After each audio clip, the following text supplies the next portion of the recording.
Hello everyone. आज का topic है revision of pension. Fifth CPC से लेके सेवन्थ सीपीसी तक हम पेंशन के रिवीजन रूल्स पढ़ेंगे।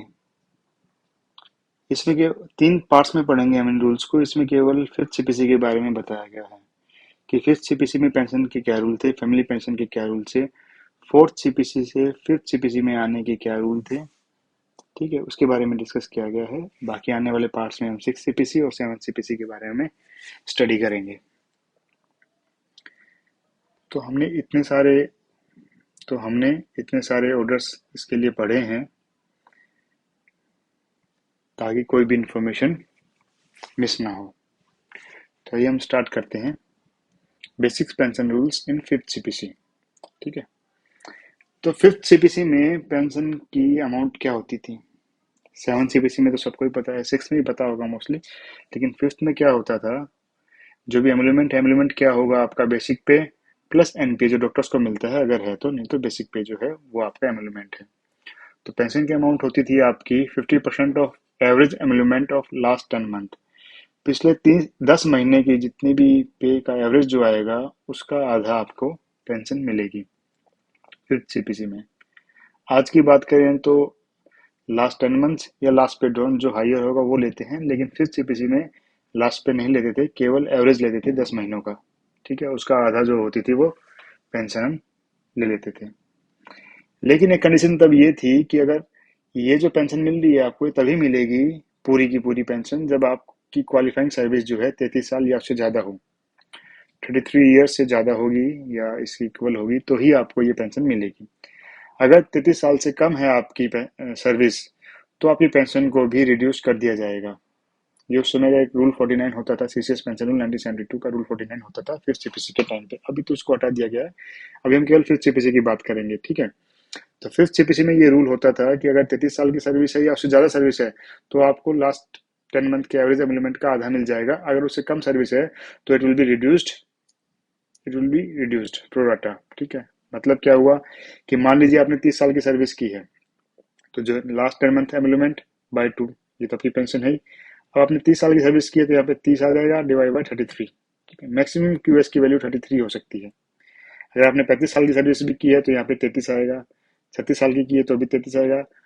33 से कम की है तो जो भी अमाउंट होगी वो आ जाएगी क्वालिफाइंग सर्विस की। ठीक है, इसे हम कहते हैं कि हमने जो पेंशन है वो रिड्यूस कर दी। मान लीजिए आपकी लास्ट पे 100 है तो आपको पेंशन मिलनी चाहिए 50, लेकिन अगर आपकी सर्विस ही 30 साल की है तो आपकी पेंशन होगी 50 मल्टीप्लाई बाय 30 डिवाइड बाय 33, यानी कि कम हो जाएगी कुछ अमाउंट। ठीक है, ये एक नई चीज थी फिफ्थ सीपीसी में। अब बात करते हैं, कुछ रेस्ट्रिक्शंस थी कि इससे कम तो आपको पेंशन देनी ही नहीं है। आप रिड्यूस तो कर रहे हो लेकिन कुछ लिमिट्स थी कि इससे कम आप पेंशन नहीं दे सकते। वो लिमिट क्या थी। मिनिमम पेंशन थी 1275, 1275 रुपये से आप कम नहीं दे सकते। और ये अमाउंट प्रोराटा रिड्यूस भी नहीं होगी, यानी कि अगर आपकी सर्विस 33 साल से कम है, 33 ईयर्स से कम है, 30 ईयर्स है, 28 ईयर्स है, तो भी आपकी मिनिमम पेंशन तो 12,275 ही रहेगी। इससे कम आपको पेंशन नहीं मिलेगी किसी भी केस में। ठीक है, सेकंड जो लिमिट थी वो लिमिट है आपकी कि जिस पे स्केल में आप आए हो, यानी कि फोर्थ सीपीसी में अलग पे स्केल था, उसका कोरस्पॉन्डिंग एक पे स्केल फिफ्थ सीपीसी में भी होगा आपका। ठीक है, उस पे स्केल में जो मिनिमम पे है उसके आधे से आपकी पेंशन कम नहीं हो सकती। फॉर एग्जाम्पल ये रिवाइज पे स्केल्स हैं आपके, आप यहाँ पे देख सकते हैं। देखो ये है आपका फोर्थ सीपीसी में पे स्केल, उसका कोरस्पॉन्डिंग पे स्केल है यहाँ पे फिफ्थ सीपीसी में। ये जब भी गैजेट नोटिफिकेशन आता है, फिफ्थ सीपीसी सिक्स सीपीसी जिस भी पे कमीशन का गैजेट नोटिफिकेशन आएगा उसमें ये स्केल दिए होते हैं। तो यहाँ पे ये है फोर्थ सीपीसी का पे स्केल, इसके कोरस्पॉन्डिंग फिफ्थ सीपीसी का पे स्केल है 4,000, 100, 6,000। ठीक है, तो इसका मिनिमम पे कितना है, इस पे स्केल का मिनिमम पे कितना है, 4,000 रुपये। ठीक है, तो आपका 2,000 से कम आपको पेंशन नहीं मिल सकती। ठीक है, लेकिन इसमें भी कंडीशन है प्रोराटा वाली।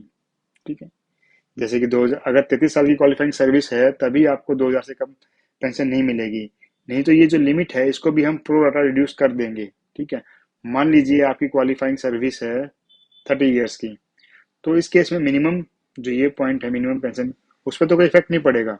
बट जो ये हम मिनिमम पेंशन ले रहे हैं यहाँ पर, वो क्या हो जाएगा, 2,000 तो आया था हमारा, ये 33 साल के लिए है। अगर 30 साल की सर्विस है तो इसको हम प्रोराटा रिड्यूस कर देंगे और ये आएगी 1819।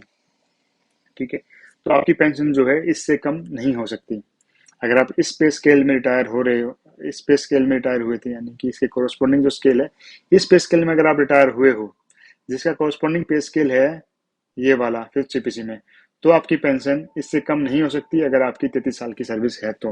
अगर उससे कम साल की सर्विस है तो आप इफेक्टिवली रिड्यूस कर लो और उससे आपकी कम पेंशन नहीं मिलेगी। तो आपके पास दो लिमिट है, इनमें से जो भी हाई होगा वो आपको मिल जाएगा। ठीक है, तो फाइनली आपकी पेंशन क्या होगी? हमने पेंशन के तीन फॉर्मूले निकाले। पहला पेंशन क्या क्या था? 10 महीने की एवरेज एमुलमेंट, उसका आधा कर देंगे और क्वालिफाइंग सर्विस के रिस्पेक्ट में उसको रिड्यूस कर देंगे। और ध्यान रखिए क्यूएस जो क्वालिफाइंग सर्विस है ये 33 साल से ज्यादा नहीं लिखेंगे हम यहाँ पे। ठीक है, मैक्सिमम 33 वैल्यू हो सकती है क्यूएस की। दूसरा हमने बताया कि 1275 से तो कम आपकी पेंशन हो ही नहीं सकती किसी भी हाल में फिफ्थ सीपीसी में। ठीक है, थर्ड हमने बताया कि मिनिमम जो पेंशन है, जिस पे स्केल में आप आओगे फिफ्थ सीपीसी में, कोरस्पॉन्डिंग जो भी आपका पे स्केल होगा, उसकी जो मिनिमम पे होगी उसका हाफ कर देंगे। ठीक है, उसको भी प्रोराटा रिड्यूस कर देंगे अगर आपकी क्वालिफाइंग सर्विस 33 साल से कम है। तो इन दो तीन अमाउंट आएंगे हमारे पास, 1 2 3। इनमें से जो भी हायर होगी वो हमें मिलेगी। ठीक है, ये है कॉन्सेप्ट ऑफ पेंशन, ये अमाउंट ऑफ पेंशन जो होगी आपकी। ठीक है, फैमिली पेंशन में क्या होता है, 30% कर देंगे हम। ठीक है, वही लास्ट पे। लेकिन ये बात ध्यान रखना, ये लास्ट पे ड्रॉन की है, यानी कि जो आपकी लास्ट पे होगी। जो मेन पेंशन, एक्चुअल पेंशन जो एम्प्लॉयर को मिलेगी वो एवरेज एम्प्लॉयमेंट पे मिलती है, लेकिन जो फैमिली को मिलेगी अगर मान लो डेथ हो जाती है सर्विस में या बाद में भी, तो जो नॉर्मल रेट ऑफ पेंशन है वो 30% है। किसका? लास्ट पे ड्रॉन का। ठीक है, उसको भी प्रोटा रिड्यूस करेंगे अगर सर्विस आपकी कम है तो। मिनिमम पेंशन उस केस में भी 1275, यानी कि फैमिली पेंशन भी 1275 से कम नहीं हो सकती। और सेकंड जो मिनिमम पेंशन हमने क्लोज लगाया था उस केस में था 50% बाई टू, मतलब 50%। इस केस में हो जाएगा 30% ऑफ मिनिमम पे, जो रिवाइड पे स्केल आएगा उसका 30%। इसका मतलब है हमने प्रोराटा रिड्यूस किया है अगर क्वालिफाइंग सर्विस 33 साल से कम है तो। सेम केस इन तीनों से जो भी ज्यादा होगा वो आपको एज ए फैमिली पेंशन मिल जाएगा फिफ्थ सीपीसी में। अब बात करते हैं कि फोर्थ सीपीसी में अगर आप रिटायर हुए थे तो फिफ्थ सीपीसी में आपकी पेंशन कैसे रिवाइज होगी। ठीक है, तो हम एक कंसोलिडेटेड पेंशन काउंट करते हैं। आपकी फोर्थ सीपीसी में आप रिटायर हुए तो आपको पेंशन तो कोई ना कोई मिल रही होगी, उसको हम बोलेंगे एग्जिस्टिंग पेंशन। ठीक है, अभी आपकी पेंशन क्या है, फिफ्थ सीपीसी आने से पहले आप अगर पेंशन ले रहे हो तो वो पेंशन की अमाउंट क्या है। ठीक है, उस पर हम देते हैं डीआर, डियरनेस रिलीफ। जैसे सर्विंग एम्प्लॉय को डीए मिलता है, डीएनएस अलाउंस मिलता है, वैसे ही सेम अमाउंट का उसको पेंशनर को डीएनएस रिलीफ मिलता है। अमाउंट परसेंटेज सेम होती है, बस नाम बदल दिया है। सर्विंग को डीए मिलता है और पेंशनर को डीआर मिलता है। ठीक है, तो उसको 148%, 111% और 96% की रेट पे हम उसको डीआर देंगे। ठीक है, ये कैसे होगा, पता कैसे चलेगा कि कौन सा लेना है, वो यहाँ से पता चलेगा। अगर आपकी जो एग्जिस्टिंग पेंशन है वो 1750 के बराबर या कम है तो डीआर 148% लेना है। 1750 से 3000 के बीच में है तो डीआर 111% लेना है। और पेंशन अगर 3000 से ज्यादा है तो डीआर 96% लेना है। ठीक है, ओके। तो हम पेंशन देखेंगे कि कितनी है, उसके हिसाब से हम इनमें से एक डीआर चूज करेंगे। ठीक है, इंटरिम लीव 100 रुपये फिक्स होता है, ये आपको 100 रुपये मिलेगा IR1। IR2 जो है वो 10% ऑफ एग्जिस्टिंग पेंशन, यानी कि जो ये पेंशन है आपकी उसका 10% काउंट करेंगे। लेकिन 100 रुपये से कम नहीं हो सकता। मान लो यहाँ पे आपकी एग्जिस्टिंग पेंशन 800 रुपये है तो 10% तो 80 होगा, बट हम 100 रुपये देंगे, कम से कम 100 रुपये तो देना ही है हमें ये IR2। ठीक है, फिर एक फिटमेंट वेटेज है जो कि 40% ऑफ एग्जिस्टिंग पेंशन का 40% है। ठीक है, इन सबको जब हम जोड़ेंगे तो हमारी बनती है कंसोलिडेटेड पेंशन। ठीक है, इन सबको जोड़ने पे। ठीक है, ये हमारी पेंशन आई consolidated pension. Secondly fifth CPC में हमारे पास दो लिमिट्स है मिनिमम पेंशन की, 1275, वो 50% ऑफ मिनिमम पे ऑफ रिवाइज्ड पे स्केल रिड्यूस बाय प्रोराटा। ठीक है, यहाँ पे हम प्रोराटा क्यों नहीं लगा रहे, क्योंकि ये जो एग्जिस्टिंग पेंशन थी या जो ऑलरेडी ड्रा कर रहे हो उसमें ऑलरेडी प्रोराटा लग चुका है, तो बार बार हम नहीं लगाएंगे उसको, प्रोराटा ऑलरेडी रिड्यूस कर चुके हैं। बट जो मिनिमम लिमिट है उसको हम प्रोराटा रिड्यूस करेंगे तो हमारे पास तीन वैल्यू आएंगी, जो भी इन तीनों में से ज्यादा होगी वो हम पेंशन ड्रॉ कर लेंगे। एग्जाम्पल के साथ समझते हैं। मान लीजिए आपकी एग्जिस्टिंग पेंशन है 880 इन पे स्केल ऑफ 1640 60, इस वाले पे में। ठीक है, ये फोर्थ सीपीसी का पे स्केल है। क्वालिफाइंग सर्विस आपकी 35 साल है, यानी 33 साल से ज्यादा है, यानी कि फुल पेंशन के लिए आप एलिजिबल हो। अब डीआर आपका कितना होगा, देखो 1750 से पेंशन कम होगी तो डीआर 148% होगा, तो 1750 से कम है तो 148% ले लेंगे। पॉइंटों में जो भी आएगा उसको नेक्स्ट हायर डिजिट इंटीजर में हम उसको राउंड ऑफ कर देंगे। ठीक है, तो आपके पास डी आर आ गया 1 थी। इंटरिम रिलीफ 1, आई आर 1 तो हमेशा 100 रुपये होता है, आई आर 2 होता है 10%, लेकिन 100 से कम नहीं देंगे, तो 10% 88 होता है, तो हम इसमें भी 100 रुपये देंगे। फिटमेंट वेटेज 40% था, तो उसका 40% काउंट करेंगे, अगर पॉइंट में आता है तो नेक्स्ट हायर डिजिट में हम कर देंगे उसको। ठीक है, इंटीजर में ये आ गया 352। ये सबको जोड़ेंगे तो कंसोलिडेटेड पेंशन कितनी आएगी आपकी 2735।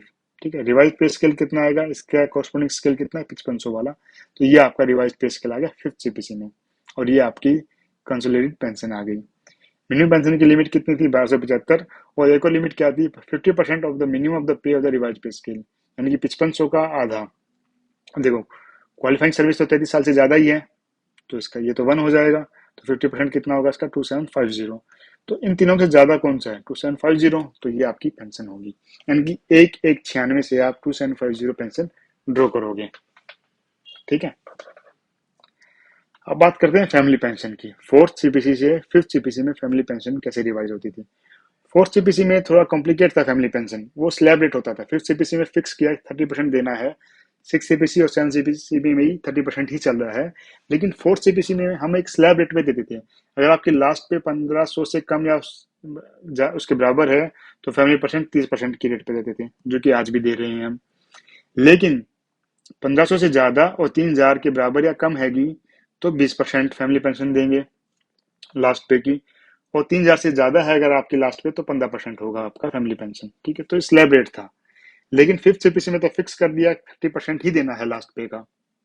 तो जिन लोगों को 30% मिला था 4th सीपीसी में, तो उनके लिए तो कोई प्रॉब्लम नहीं है, यहाँ पे भी 30% है और यहाँ पे भी 30% है, नो प्रॉब्लम। लेकिन जिनको 20% या 15% मिला था, तो उनके लिए गवर्नमेंट ने बोला कि एडिशनल पेंशन दे देंगे। जो डिफरेंस आ रहा है 30% और ये 15 या 20% का, वो डिफरेंस हम अलग से दे देंगे एडिशनल पेंशन के रूप में। ठीक है, तो जो भी 4th सीपीसी में आपने लास्ट पे ड्रा किया था, ठीक है, उसका आपको पेंशन के उस टाइम पे आपको पेंशन कितना मिला होगा 20% या 15% के हिसाब से मिला होगा। लेकिन अभी हम क्या करेंगे, उसका 30% निकालेंगे। 4th सीपीसी में जो आपकी लास्ट पे उसका 30% निकालेंगे, माइनस में जो अभी आपको पेंशन मिल रही है, वो पेंशन इन दो रेट में से मिलेगी। ठीक है, इसमें से होगा तो ये और ये सेम होगी, जीरो हो जाएगा, तो कोई फर्क नहीं पड़ेगा। लेकिन 20% या 15% के अगर मिल रही होगी, तो डिफरेंस यहाँ पे हम उसको एडिशनल पेंशन के तौर पे ऐड कर देंगे। देखते हैं अब क्या होगा हमारा पॉइंट। देखो हमने पहले सिंपल पेंशन की बात की थी, तो ये 5 पॉइंट थे, इसमें छठा पॉइंट और ऐड हो गया है, एडिशनल पेंशन 30% ऑफ लास्ट पे ड्रॉन, एलपीडी है लास्ट पे drawn in 4th CPC minus existing family pension जो ऑलरेडी है।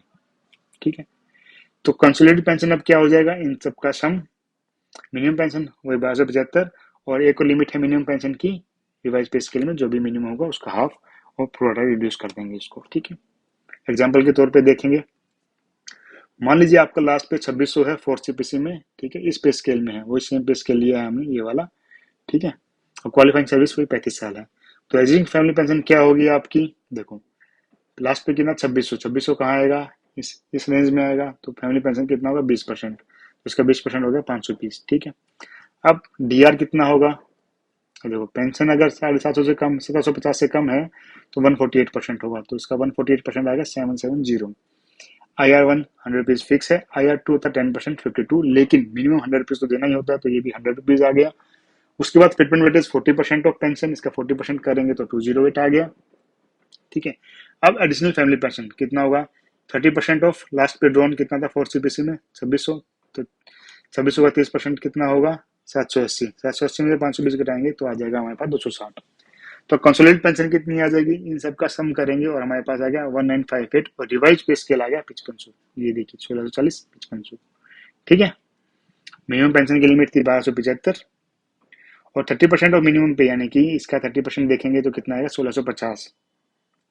तो इन तीनों में हायर कौन सा है 1958, तो आपको क्या पे मिलेगा 1958 रुपए की आपको पेंशन मिल जाएगी 4th सीपीसी से 5th सीपीसी पे आने में, यानी कि 1196 को आपकी पेंशन होगी 1958। ठीक है, फैमिली पेंशन। अब बात करते हैं 5th सीपीसी में क्या हुआ था, 50% ऑफ डीए जो था वो बेसिक पे में मर्ज कर दिया था।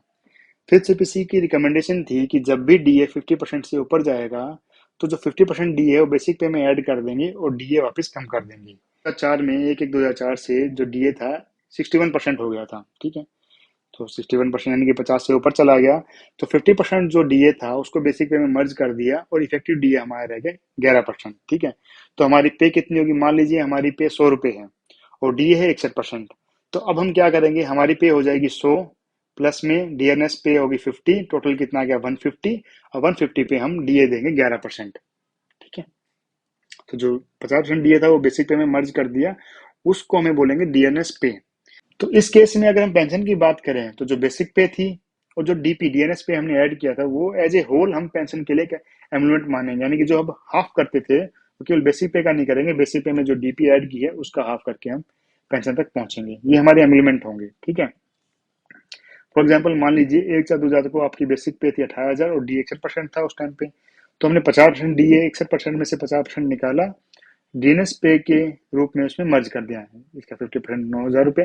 तो नेट एमलुमेंट कितना हो गया, 27,000 रुपये हमारा एमलुमेंट हो गया पेंशन। पेंशन कितनी होगी, ऐसे अगर 10 मंथ्स का एमलुमेंट निकालेंगे उसको 2 से डिवाइड करेंगे वो हमारी पेंशन आ जाएगी।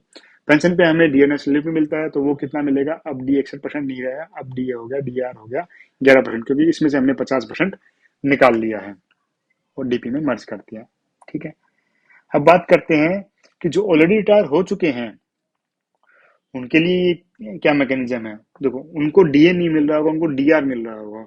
ठीक है, जो रिटायर हो चुके हैं तो उनका जो डीआर है वो भी 61% है, क्योंकि ये सेम चलते हैं, बट उसको डीआर बोला जाता है, इसको डीए बोला जाता है। तो 61% जो डीआर है उसमें से 50% डीआर को हम उसकी बेसिक पेंशन में ऐड कर देंगे, एग्जिस्टिंग पेंशन जो था उसमें डीएनएस पेंशन ऐड कर देंगे 50%, तो हमारी न्यू पेंशन आ जाएगी। और अब हमारा डीआर कितना बच गया, क्या इफेक्टिव 11%, तो इस पेंशन पे हम 11% डीआर दे देंगे उनको। वही एग्जांपल है, मान लीजिए 18,000 आपकी बेसिक पेंशन है, 61% डीएनएस रिलीफ है, तो आपकी 50% डीआर मर्ज करेंगे तो आपकी पेंशन 18,000, डीएनएस पेंशन 19,000, तो इफेक्टिव पेंशन हो जाएगी 27,000 रुपये। ठीक है, और इस पे हम 11% डीएनएस रिलीफ दे देंगे। ठीक है, तो इस तरह से ये एक इंपॉर्टेंट कॉन्सेप्ट था फिफ्थ सीपीसी में कि 50% जो है डीआर उसमें मर्ज कर दिया गया है।